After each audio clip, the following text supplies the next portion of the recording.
కన్యకలు యౌవనులంతా వృద్ధులతో కూడి నాట్యమందు లల్లలలా లల్లలల్లలలా లల్లలల్లలలలలలా.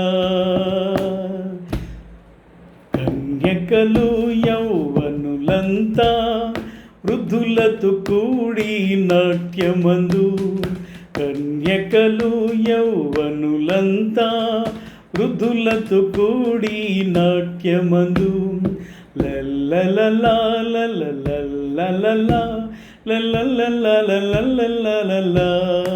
దుఃఖమింక లేదు, సంతోషమే దేవుడే ఆదరించును, మహానందమేచ్చును, విచారమే లేదు యెహోవాలో ఆనందం.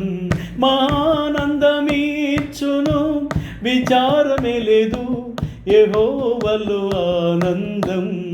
కన్యకలు యౌవనులంతా వృద్ధులతో కూడి నాట్యమందు లల్లలలా లల్లలల్లలలా లల్లలల్లలలలలా.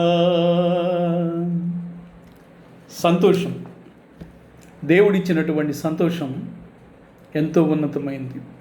ఈ లోకంలో ఏది కూడా ఎవరు కూడా అంత సంతోషాన్ని ఇవ్వలేరు.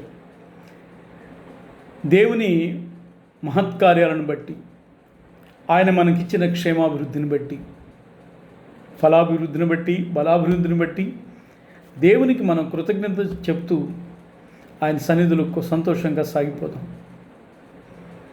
కష్ట నష్టాలను చూసి, భవిష్యత్తులో ఎదురయ్యేటువంటి పరిస్థితులను చూసి, ప్రస్తుతం అన్న కాలాన్ని చూసి మనం భయపడొద్దు. ఎందుకంటే మన భక్తుడైనటువంటి యోబు అంటాడు, నా విమోచకుడు సజీవుడు. ఆమేన్. ప్రపంచం అంతా ఆ మాట వింటూ ఉంది. నా విమోచకుడు సజీవుడు.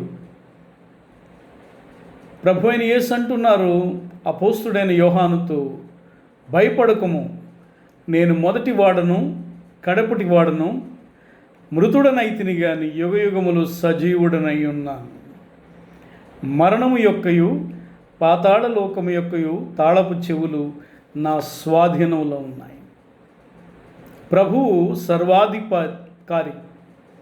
పరలోకమందు భూమి మీద ఆయనే సర్వాధికారి. ఆయనను మించిన వారు ఎవరూ లేరు. కాబట్టి ఎందుకు మనం భయపడాలి?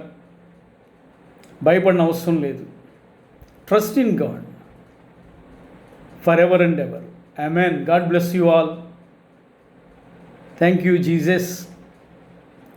ఈ విషయాలు మీకు నచ్చితే లైక్ చేయండి, షేర్ చేయండి, సబ్స్క్రైబ్ చేయండి. ఆమేన్.